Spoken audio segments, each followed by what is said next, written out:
আপুনি লক্ষ্যজনৰ মাজত নিজ কৰ্মোদ্যম আৰু নিৰলস সাধনাৰ ফলস্বৰূপে নিজকে জিলিকাই তোলাৰ উপৰি অসমৰ শৈক্ষিক ক্ষেত্ৰখনৰ উন্নয়ন আৰু শিক্ষক সমাজক সংগঠিত কৰি যে অমূল্য অৱদান আগবঢ়াইছে তাৰ বাবে আপুনি শলাগৰ পাত্ৰ।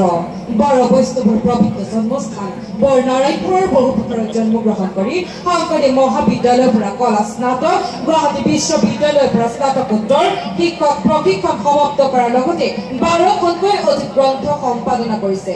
আপোনাৰ প্ৰচেষ্টাতে লখিমপুৰ জিলাৰ পৰা ব্ৰহ্মপুত্ৰময় প্ৰবাহমান সাধনা আদি আলোচনীৰো প্ৰকাশ হৈছিল।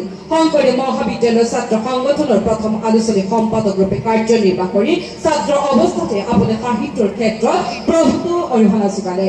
অসম হাইস্কুল শিক্ষক সংস্থাৰ 10 বছৰকাল সম্পাদকৰ দায়িত্ব গ্ৰহণ কৰি বৰ্তমান অসম হাইস্কুল শিক্ষক সংস্থাৰ ৰাজ্যিক সম্পাদক হিচাপে কাৰ্যনিৰ্বাহ কৰি আছে। তিনিটা আহতগুৰি উচ্চ মাধ্যমিক বিদ্যালয় প্ৰতিষ্ঠা কৰি নিথৰুৱা দৰিদ্ৰ ছাত্ৰ ছাত্ৰীক আৰ্থিক সাহায্যৰে শিক্ষাৰ পোহৰেৰে পূজন কৰিবলৈ চেষ্টা অব্যাহত ৰাখিছে। আপোনাৰ কৰ্মোদ্যম আৰু প্ৰতিভাৰ কাৰ্যলিৰোধে অজস্ৰজনৰ হতাশাৰ তীব্ৰ প্ৰত্যাহ্বান জনাই বহুমূলীয়া অৱদানৰ ছত্ৰছায়াত আপুৰুগীয়া সাহসেৰে সপোনৰ জোনাকী মেলা পাতিছে।